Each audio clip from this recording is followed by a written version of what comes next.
আমি ওই চোর ডাকাত গুন্ডা বদমাশ মির্জা আব্বাস মির্জা ফখরুল আব্দুল আওয়াল মিন্টু তাবিত আউয়াল সাদেক হোসেন খোকা আমানুল্লাহ আমান এবং কুত্তার বাচ্চা সালাউদ্দিনের কথা বলছি না। আমরা বাংলাদেশিরা সহজ সরল মানুষ, আমরা বাংলাদেশিরা এত মার প্যাচ বুঝি না। এই সংস্কারগুলো আপনার চোখের সামনে এক্সিকিউট হবে। এই এক্সিকিউটের পরে জনগণ জানবে ডক্টর মোহাম্মদ ইউনূস কোন সংস্কারের কথা বলছে, এর রেজাল্ট কি। আপনি ততক্ষণ পর্যন্ত আপনি থাকবেন ডক্টর মোহাম্মদ ইউনূস, আপনাকে থাকতে হবে। আপনাকে বাংলাদেশের জনগণ যেতে দেবে না। এটা সংস্কার করবেন এবং এটা এক্সিকিউট করার পরে আপনি 1 বছর ক্ষমতায় থাকবেন জনগণকে দেখানোর জন্য সংস্কারের আউটকাম কোনটা। নবাব স্যার সলিমুল্লাহ, শেরে বাংলায় কে ফজলুল হক, আব্দুল হামিদ খান ভাসানী, শেখ মুজিবুর রহমান, জিয়াউর রহমানের পরে আপনার নামটা স্বর্ণাক্ষরে খোদিত হবে ডক্টর মোহাম্মদ ইউনূস। বাংলাদেশের স্থায়িত্বের প্রবক্তা ডক্টর মোহাম্মদ ইউনূস, আমি আপনার নামটা ওখানে দেখতে চাই। ডক্টর মোহাম্মদ ইউনূস তার উপদেষ্টা পরিষদকে তাগিদ দিয়েছে যে সংস্কার যারা করতে চান এই বিষয়গুলো নিয়ে তড়িঘড়ি করে তাড়াতাড়ি সংস্কারগুলো করেন। কিন্তু আমি ডক্টর মোহাম্মদ ইউনূসের এই মতের সাথে দ্বিমত পোষণ করি। এই সংস্কার এত তড়িঘড়ি করে হবে না। সত্যিকার অর্থে সংস্কার করতে গেলে সেখানে সময় লাগবে, রিসার্চ করতে হবে। একটা সংস্কার কেউ টেম্পোরারি করে না। এই সংস্কারগুলো এমন ভাবে করতে হবে যে সংস্কারগুলোকে পরবর্তীতে কোন যুক্তি দিয়ে এই সংস্কারগুলো যেন ক্যান্সেল করা না যায়। বিএনপির মতো ভারতীয় কুত্তার বাচ্চাদের সমর্থক হয়ে, এখন আরেকটা কথা বলি, আমি হাসিনাকে বলেছি ভারতীয় মাগি, হাসিনা মাগি।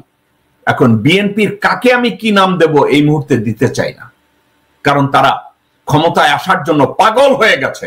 জনগণকে বাদ দিয়ে, জনগণের শক্তিকে অসম্মান করে, জনগণের মতামতকে প্রাধান্য না দিয়ে তারা ভারতের দাবেদারি পাওয়ার জন্য ভারতের পা চাটা শুরু করেছে, ভারতের মুদ খাওয়া শুরু করেছে, ভারতের বু খাওয়া শুরু করেছে বাংলাদেশ জাতীয়তাবাদী দল।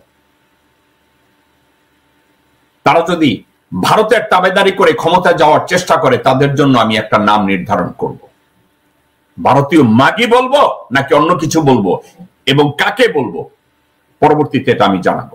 তো ডক্টর মোহাম্মদ ইউনূস যে তাগাদা দিয়েছেন এতে প্রমাণ হয় ওনার সদিচ্ছা আছে, ওনার আন্তরিকতা আছে। ক্ষমতা ধরে রাখা ওনার উদ্দেশ্য না, সংস্কার করে দেশটাকে সঠিক পথে নিয়ে এসে উনি বাংলাদেশের মানুষের 20 কোটি মানুষের হৃদয় জয় করতে চান।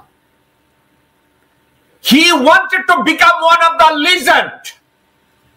ওনার সৎ উদ্দেশ্য আছে, ওনার যোগ্যতা আছে, ওনার দূরদৃষ্টি আছে, ওনার সততা আছে। এর জন্য উনি বাংলাদেশকে রিফর্ম করতে চান। ডক্টর মোহাম্মদ ইউনূস, আপনাকে সশ্রদ্ধ সালাম যে আমি জানি আপনি ক্ষমতায় থাকতে চান না, কিন্তু আমরা আপনাকে যেতেও দিতে চাই না। যেই মুহূর্তে আপনি থাকবেন না ডক্টর মোহাম্মদ ইউনূস, পঙ্গপালরা এসে আপনার যত সংস্কার আপনি করে গেছেন এই 84 বছর বয়সে, তারা 2 দিনে এগুলো ধ্বংস করে দেবে। তাড়াহুড়া করবেন না। আপনার যতদিন ওখানে থাকতে হয় থেকে সংস্কারগুলোর স্থায়ী রূপ দেন। আপনি স্থায়ী রূপ দেওয়ার আগে ডক্টর মোহাম্মদ ইউনূস, আপনাকে আমরা যেতে দিতে চাই না। দেশের 90% মানুষ আপনার জন্য রাস্তায় নেমে আসবে ডক্টর ইউনূস। দেশের 90% মানুষ আপনার জন্য রাস্তায় স্লোগান দেবে মিডনাইটে, আপনি যাতে না যান। আপনাকে আমরা যেতে দিতে চাই না। এত তাড়াহুড়া করবেন না, ঠান্ডা মাথায় সংস্কার করুন। আপনাদের সংস্কারের প্রপোজাল আসলে বিদেশি অ্যাডভাইজার নেন, কনসালটেন্ট নেন, তাদেরকে দিয়ে রিসার্চ করান এটাকে আমরা কিভাবে ইমপ্লিমেন্ট করব। শুধু সংস্কার কর্মসূচির থিওরিক্যাল সংস্কার দিলে চলবে না ডক্টর মোহাম্মদ ইউনূস। শুধু থিওরি দিয়ে সংস্কার করবেন না, রিফর্ম করবেন না, কারণ ওটাকে কেউ এক্সিকিউট করবে না। একটা কথা ডক্টর মোহাম্মদ ইউনূস এবং উপদেষ্টা পরিষদের দৃষ্টি আকর্ষণ করে বলতে চাই, বাই থিওরি আপনারা সংস্কার করলেন, এটার ফুল এক্সিকিউশন এবং আউটকামটা জনগণের সামনে তুলে ধরতে হবে। ডক্টর মোহাম্মদ ইউনূস, আপনি যেভাবে বিদেশি ইনভেস্টরদের ইনভাইট করেন, তাদেরকে মোটিভেট করেন বাংলাদেশে ইনভেস্ট করার জন্য, ঠিক তেমনি প্রত্যেকটা সংস্কার নিয়ে আপনি শুধু কাগজে পত্রে বাই থিওরি আপনি প্রপোজ করবেন না ডক্টর মোহাম্মদ ইউনূস। আমি চাই এই সংস্কারগুলো আপনার চোখের সামনে এক্সিকিউট হবে। এই এক্সিকিউটের পরে জনগণ জানবে ডক্টর মোহাম্মদ ইউনূস কোন সংস্কারের কথা বলছে, এর রেজাল্ট কি। আপনি ততক্ষণ পর্যন্ত আপনি থাকবেন ডক্টর মোহাম্মদ ইউনূস, আপনাকে থাকতে হবে। আপনাকে বাংলাদেশের জনগণ যেতে দেবে না, আপনি ওখানে থাকবেন। আপনি বাই থিওরি সংস্কারগুলো করবেন এবং এই সংস্কারগুলো আপনার সুপারভিশনে এক্সিকিউট হবে এবং এক্সিকিউট হওয়ার পরে বাংলাদেশের জনগণ দেখবে আপনার সংস্কারের রেজাল্ট কি। আমরা বাংলাদেশিরা নিরীহ মানুষ। আমি ওই চোর, ডাকাত, গুন্ডা, বদমাশ, মির্জা আব্বাস, মির্জা ফখরুল, আব্দুল আওয়াল, মিন্টু, তাবিত আউয়াল, সাদেক হোসেন, খোকা, আমানুল্লাহ আমান এবং কুত্তার বাচ্চা সালাউদ্দিনের কথা বলছি না। আমরা বাংলাদেশিরা সহজ সরল মানুষ। আমরা বাংলাদেশিরা এত মার প্যাচ বুঝি না। আমরা বাংলাদেশিরা ভালো একটা জিনিসকে ওয়েলকাম করি, কিন্তু ওয়েলকামটা তখন করি যখন এটার আউটকামটা দেখি। আপনি বাই থিওরি সংস্কার করে গেলেন, এক্সিকিউশন হলো না।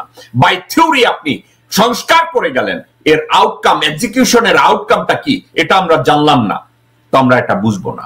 ডক্টর মোহাম্মদ ইউনূস, আপনি তাগাদা দিচ্ছেন, এটা আপনার ভালো মানসিকতা, আপনি ক্ষমতায় থাকতে চান না, কিন্তু আপনি যে সংস্কারগুলো প্রপোজ করছেন প্রত্যেকটা সংস্কারকে এক্সিকিউট করে জনগণের সামনে এর আউটকামটা অ্যাটলিস্ট 1 বছর দেখার সুযোগ দেন।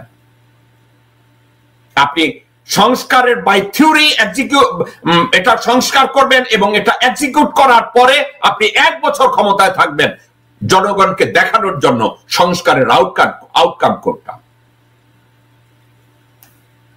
আপনারা যদি এটা জানেন, এটা দেখাতে পারেন, বাংলাদেশের মানুষ সারা জীবন আপনাকে মনে রাখবে, সারা জীবন আপনাকে মনে রাখবে। নবাব স্যার সলিমুল্লাহ, শেরে বাংলা কে ফজলুল হক, আব্দুল হামিদ খান ভাসানী, শেখ মুজিবুর রহমান, জিয়াউর রহমানের পরে আপনার নামটা স্বর্ণাক্ষরে খোদিত হবে ডক্টর মোহাম্মদ ইউনূস। বাংলাদেশের স্থায়িত্বের প্রবক্তা ডক্টর মোহাম্মদ ইউনূস। আমি আপনার নামটা ওখানে দেখতে চাই। আমার পিছনে যে 5টা ছবি আছে ওখানে 6 নম্বর ছবি হিসাবে আমি আপনার নামটা অ্যাড করতে চাই।